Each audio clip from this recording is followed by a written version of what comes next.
There is a silent kind of suffering the world rarely talks about, a suffering reserved for the ones with the softest souls, for the pure-hearted, for the ones who give without keeping score, who forgive even when they shouldn't have to, who believe in goodness even when the world gives them every reason not to.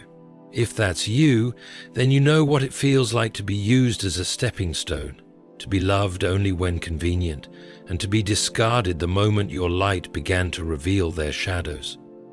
You were not foolish, you were faithful. You were not weak, you were wholehearted. But the world, especially those who feared the brightness of your soul, treated your purity like a flaw, not a gift. They didn't see the strength it takes to remain kind in a cruel world. They didn't recognize the power in your silence, your loyalty, your grace. Instead, they mistook your gentleness for permission, your patience for approval, your trust for ignorance. And so they took. They smiled to your face while they built schemes behind your back. They spoke of love while sharpening the knives of betrayal.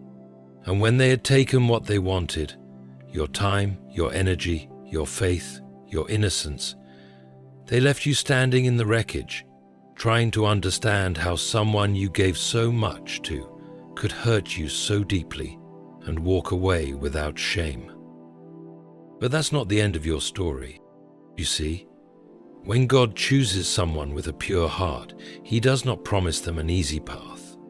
He promises them divine protection, not the kind that shields you from every blow, but the kind that turns every betrayal into a building block for your elevation.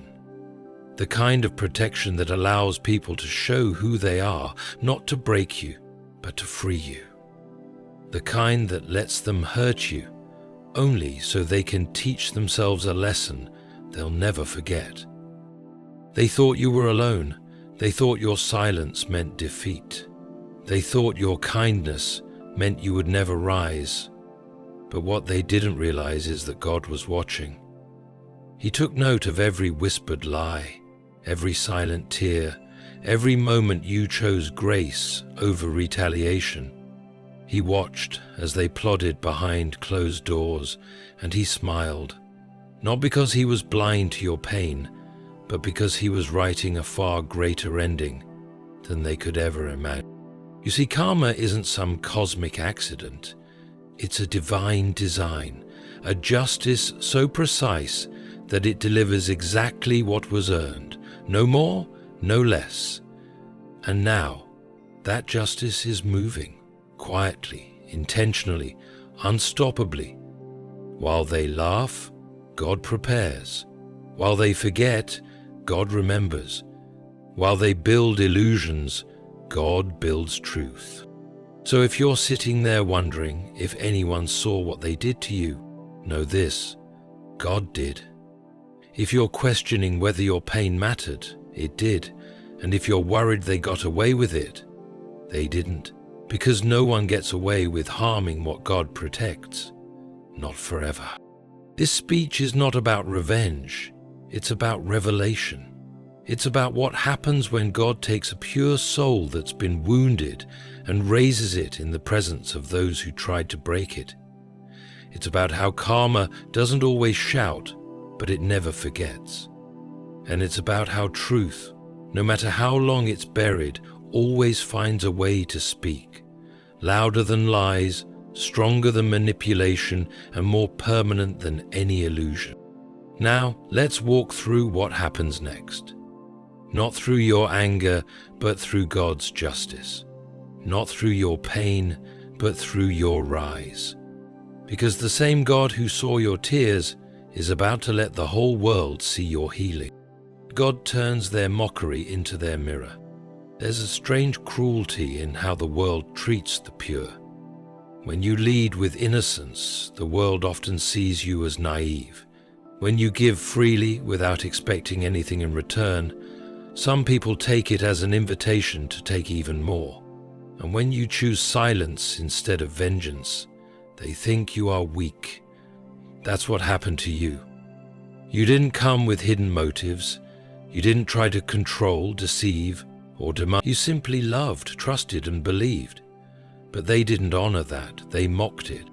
Maybe not in open laughter, but in the decisions they made when your back was turned, in the smirks they exchanged with others when your name came up, in how they belittled your simplicity and treated your decency like a defect. But the thing about mockery is that it always speaks louder about the one who mocks than the one being mocked. When someone mocks purity, they reveal their discomfort with it. It exposes what they lack, what they envy, and what they cannot control. They mocked you because your goodness made them feel small. It reminded them of the light they lost or never had, and rather than humbling themselves, they chose to harm the very thing that convicted them. But God does not let mockery pass unnoticed. He may not intervene in the moment, but He watches closely. He holds it all, every smirk, every word, every moment of manipulation, in His divine memory. And then He waits. Because God doesn't need to shout to bring justice. He uses their own actions as the stage for their downfall. Here is where divine irony unfolds. What they mocked in you becomes the very thing that judges them. Your kindness, once used against you, becomes the standard they cannot meet. Your forgiveness becomes the measure of their guilt. Your sincerity becomes the contrast to their performance. And one day, maybe when they least expect it, they are forced to face what they did, not because you expose them, not because the world uncovers them, but because their own lives become mirrors. The peace they lack, the restlessness they carry, the failure of their relationships, it all begins to reflect who they are when no one is watching. They mocked your purity, but God allows their own conscience to become the courtroom. In private moments, in sleepless nights, in the loneliness that follows every betrayal, they see it, they remember you, and they realize too late that the one they laughed at was the one sent to bless them. The one they dismissed was the answer to a prayer they hadn't even prayed yet.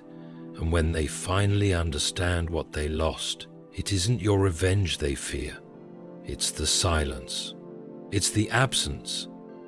It's knowing they traded something rare for something rotten.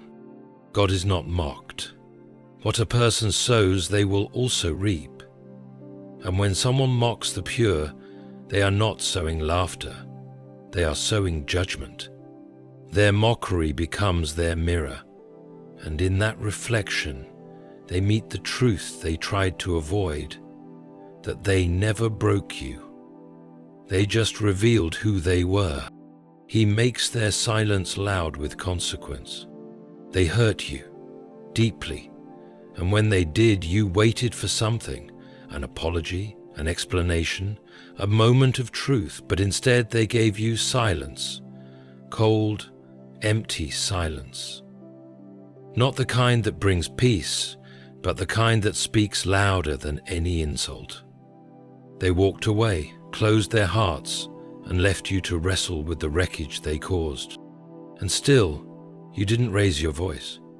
You didn't beg for them to stay or shout to the world what they had done. You held your pain in sacred silence, believing that somehow, some way, God would speak for you, that the universe would hear what you didn't say, and that faith, that choice to stay silent in your suffering was not weakness, it was strength. Because in the kingdom of heaven, silence can be a sword. God saw how they dismissed your pain. He heard the cries that never left your lips, and He marked the silence they gave you, not as a void, but as a declaration. Their silence was not just absence, it was avoidance. It was a refusal to take responsibility, a denial of truth, a declaration that your pain didn't matter to them. But what they forget is that silence may escape human ears, but it does not escape divine justice. God has a way of making silence speak. He takes the words they never said and turns them into lessons they can't escape. He allows life to speak on your behalf, in missed opportunities, in broken relationships, in the emptiness that begins to wrap around their success like a shadow. Their silence becomes loud, not in noise, but in consequence. And it rings in their ears at the worst times, in the middle of the night, at the height of their achievements, in the places where they expected joy but find only confusion. What they refuse to say becomes what life screams back at them. The apology they denied you becomes the regret that haunts them. The truth they buried becomes the secret that poisons their peace. Because silence is not escape, it is delay. And God uses that delay not to forget, but to prepare, to orchestrate a justice that doesn't need noise to be heard.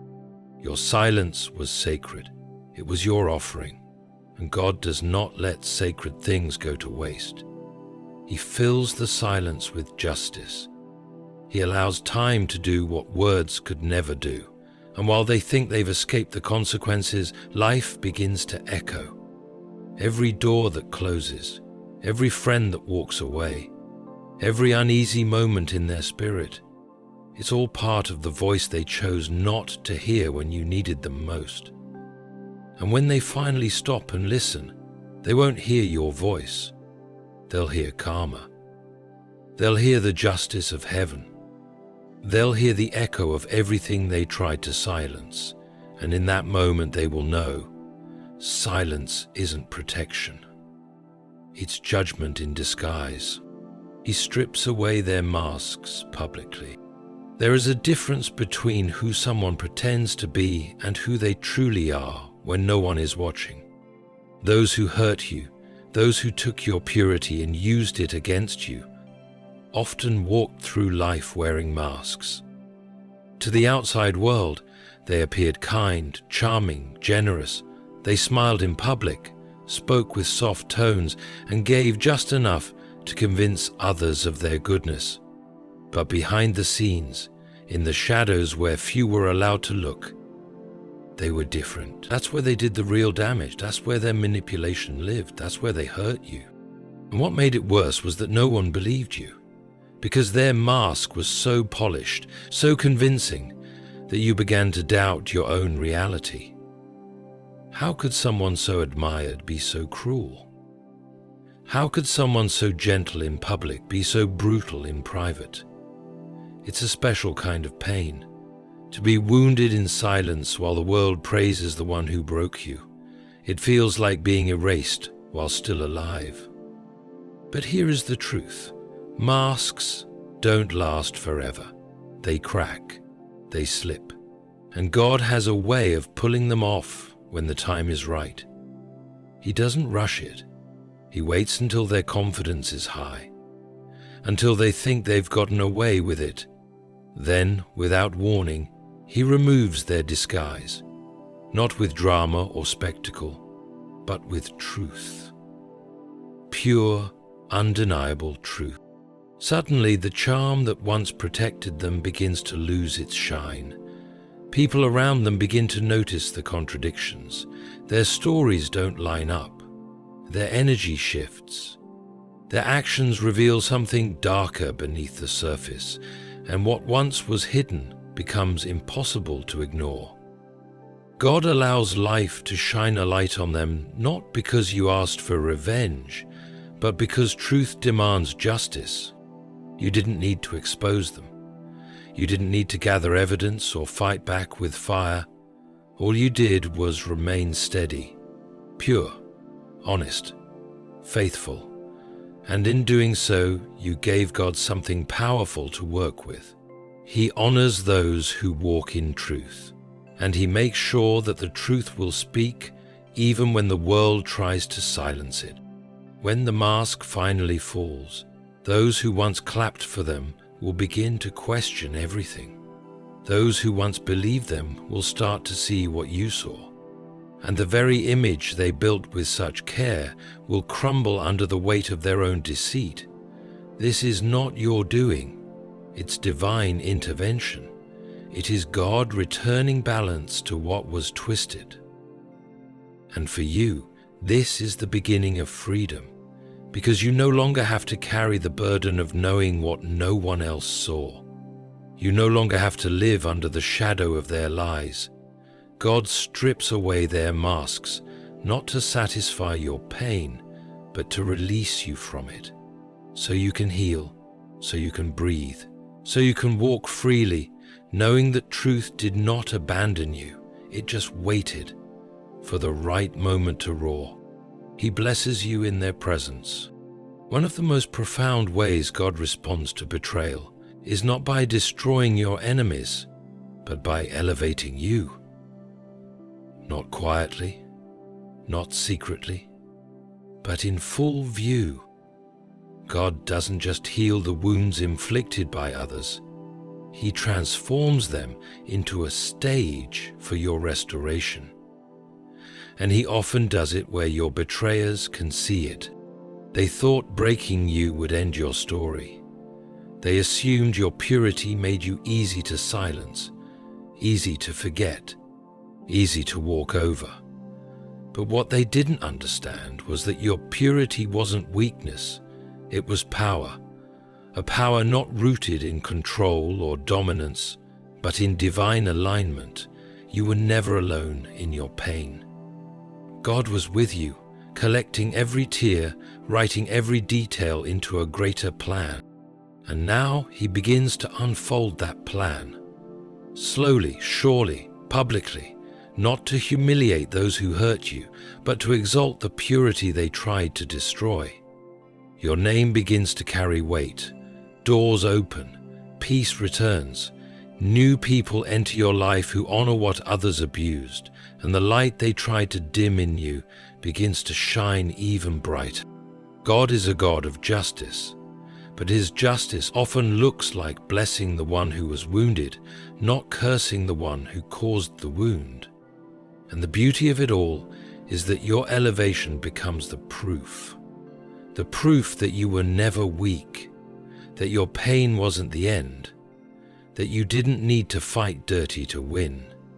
You just needed to trust, stay still, and let God move.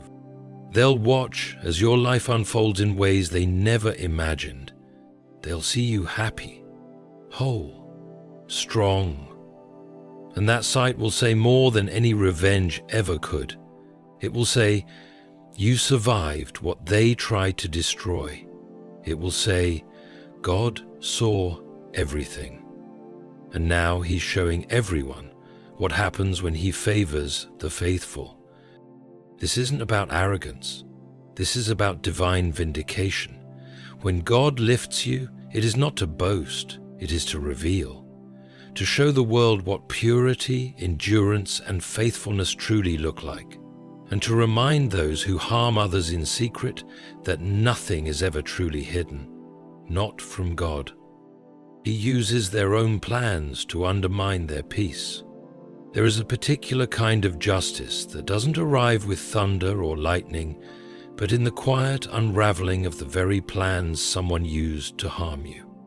The same hands they used to build their lies begin to tremble. The same schemes they crafted with such precision start to turn against them. And the strange thing is, they won't even understand why their life feels so uneasy. But you will, because you'll remember every word, every twist, every intentional wound they delivered while wearing the mask of innocence. You'll remember how they designed your downfall with careful calculation, how they thought you would never notice, never recover, never rise. But what they didn't know was this: God does not let the plans of the wicked prosper when they are formed against the pure. You see, He doesn't have to create new punishment for those who harm you. He just lets their own plans grow into storms that consume their peace. This is the brilliance of divine justice. It allows the choices people make in secret to become the lessons they cannot escape in public. They try to set traps for your emotions, hoping you'd crumble into pieces they could walk away from. But God took those traps and turned them into mirrors. Now, everywhere they go, they carry the heaviness of what they did. Their joy becomes short-lived, their sleep disturbed, their conversations haunted by guilt they thought they buried. What they once enjoyed now feels empty. The wins they once celebrated are tainted by the quiet knowledge of who they had to step on to get there. God doesn't need to strike them down to prove a point.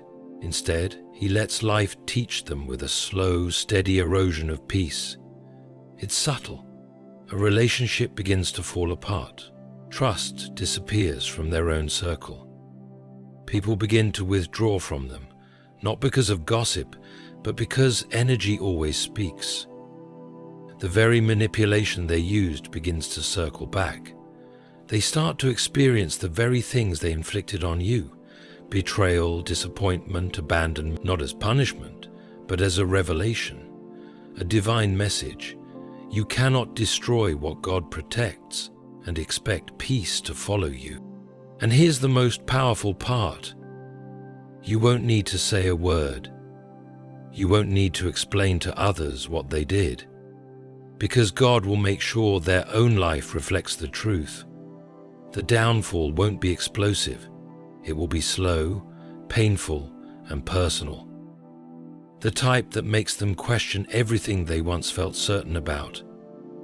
They will lose peace, not because you wished for it, but because peace can't coexist with dishonor, and what they did to you wasn't just dishonorable, it was unjust. So while they tried to build their house with stolen bricks, God allowed the cracks to form beneath the foundation.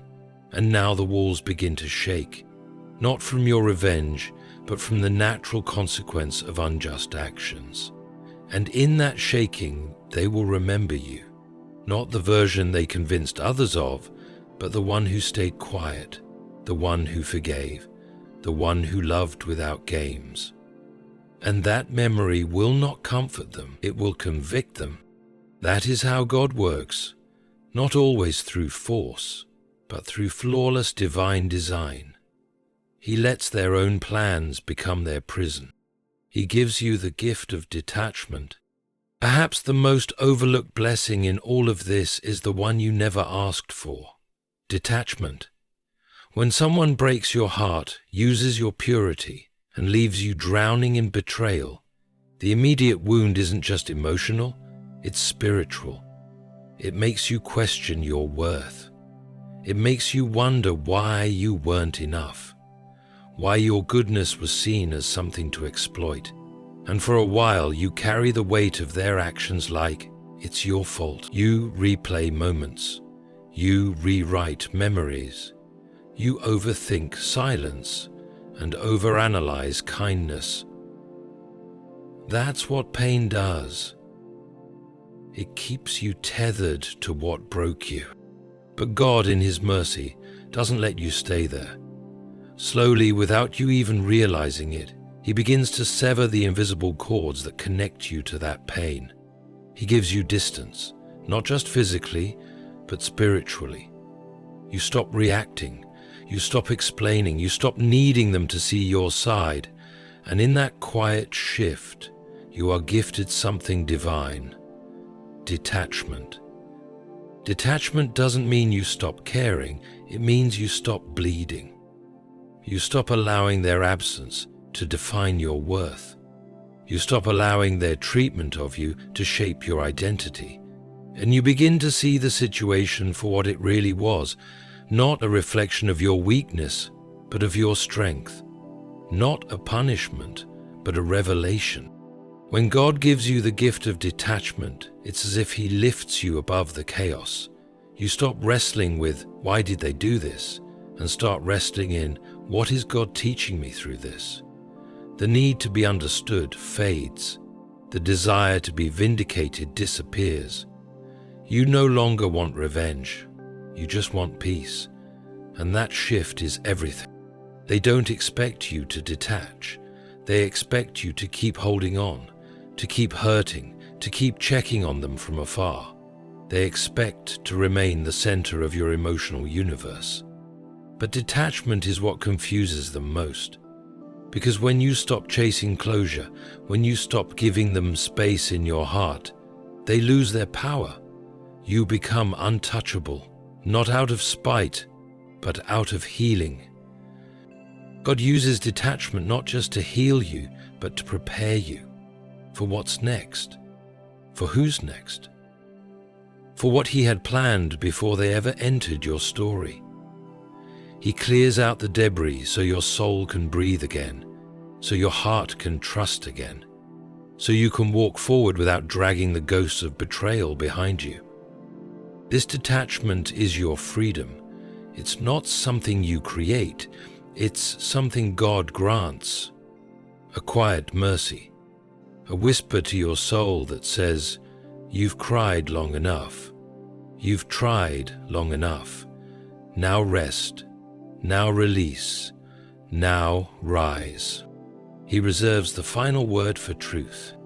There is something sacred about truth. It doesn't rush. It doesn't argue. It doesn't need to convince anyone to believe it. Truth waits.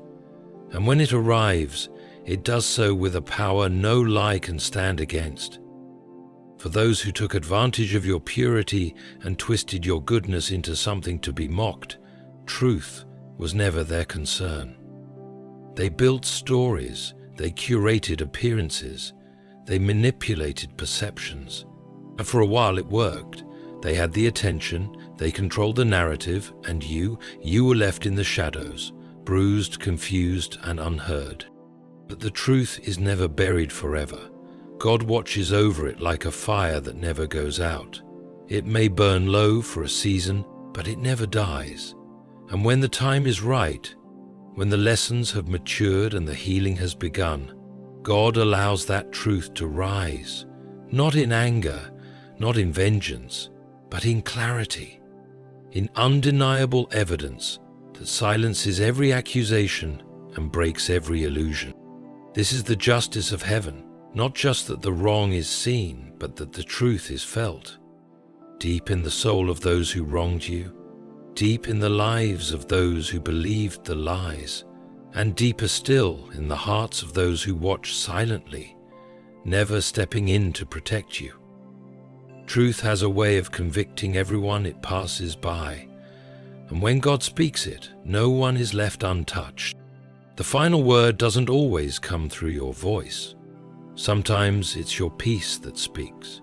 Sometimes it's your rise. Sometimes it's your unexplainable joy after the storm. These are the ways truth speaks through you, not because you shouted, but because you survived. The fact that you're still standing, still breathing, still becoming, that is God's statement. That is His final word. And for those who once stood tall in pride, laughing at the pain they caused, ignoring the tears they provoked, the truth won't just humble them, it will change them, or it will break them. Either way, God ensures the truth has the final say. Not rumors, not stories, not gossip, but truth. If you've ever wondered whether God noticed the pain you endured in silence, the betrayal masked as love, the manipulation dressed as care, the answer is yes. He saw it all. He felt every wound you couldn't explain. He caught every tear you tried to hide. And while the world might have praised the ones who hurt you and questioned the one who stayed silent, God was preparing something far greater than revenge. He was preparing justice. A justice that doesn't come with thunder but with clarity. A justice that doesn't need an audience to be complete. They took advantage of your purity. They hurt you when you were most open, most trusting, most kind. But they forgot that purity is not powerless. It is protected, it is watched over, and it is defended by a God who never sleeps. So don't let the silence fool you.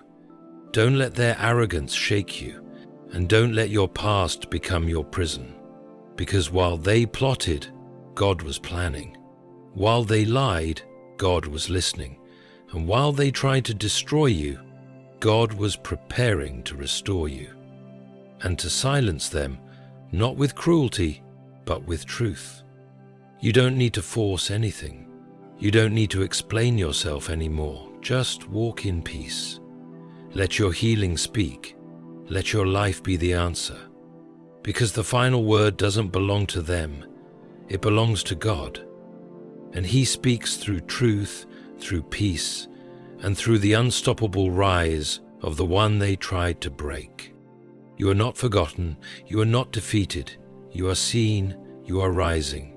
And God will make sure they hear the silence that follows when karma, truth, and divine justice all arrive together, just as He promised. Would you like the SEO-friendly description and tags now?